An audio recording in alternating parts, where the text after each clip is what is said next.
আলাইকুম রহমতুল্লাহ। মাহমুদুহু ওয়া নুসাল্লি আলা রাসূলিহিল কারীম।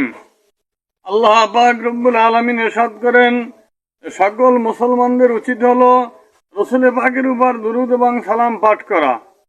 সুতরাং এই ক্ষেত্রে আমাদের বাংলাদেশের একজন বড় আলেম, কওমি অঙ্গনের আল্লামা শামসুল হক ফরিদপুরি, যাকে সদর সাহেব হুজুর বলা হয়, উনি তার তাসাউফ তত্ত্ব কিতাবের মধ্যে লিখেছেন যে মাওলাদ শরীফের মধ্যে যে কিয়াম করা হয় এটা শরীয়তের কোনো বিষয় নয়, এটা হলো তাসাউফের বিষয়। সুতরাং এই ক্ষেত্রে মজলিসের মধ্যে যদি কোনো লোক দাঁড়িয়ে যায়, তাহলে শরীফ তবিয়ত লোকদের জন্য উচিত হলো সকলেরই দাঁড়িয়ে যাওয়া। ইহা একটি উত্তম আদব, ইহার বিপরীত বড়ই বেয়াদবি।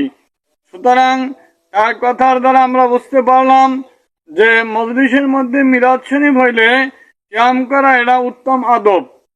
আরেকটি কথা, বাংলাদেশের মধ্যে আরো একজন বড় আলেম আল্লামা শাইখুল হাদিস আজিজুল হক রহমাতুল্লাহ আলাই, তিনি তার বুখারী শরীফের ৫ম খণ্ড অনুবাদের মধ্যে লিখেছেন যে ইয়া নবী সালামু আলাইকা, ইয়া রসুল সালামু আলাইকা, ইয়া হাবিব সালামু আলাইকা।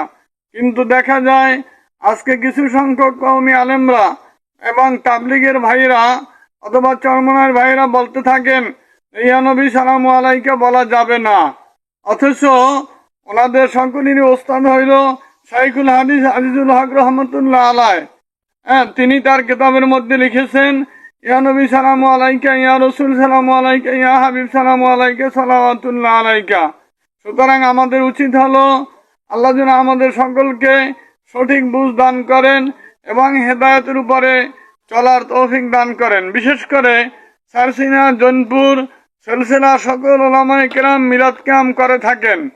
কওমি অঙ্গনের হাজী এমদাদুল্লাহ মুহাজির মক্কি রহমতুল্লাহ আলাই থেকে এসেছেন কওমি চরমনাই তাবলিগ, তাদের পীর হাজী এমদাদুল্লাহ মুহাজির মক্কি রহমতুল্লাহ আলাই, তিনিও মিলাদ এবং কিয়াম করেছেন এবং পড়েছেন। সুতরাং সকলকে আল্লাহ যেন হেদায়েত দান করে, আল্লাহ যেন আমাদেরকে নেক আমল করার তৌফিক দান করে।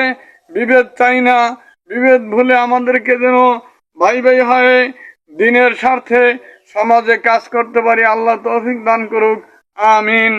আখিরি দাওয়ানা আলহামদুলিল্লাহি রাব্বিল আলামিন।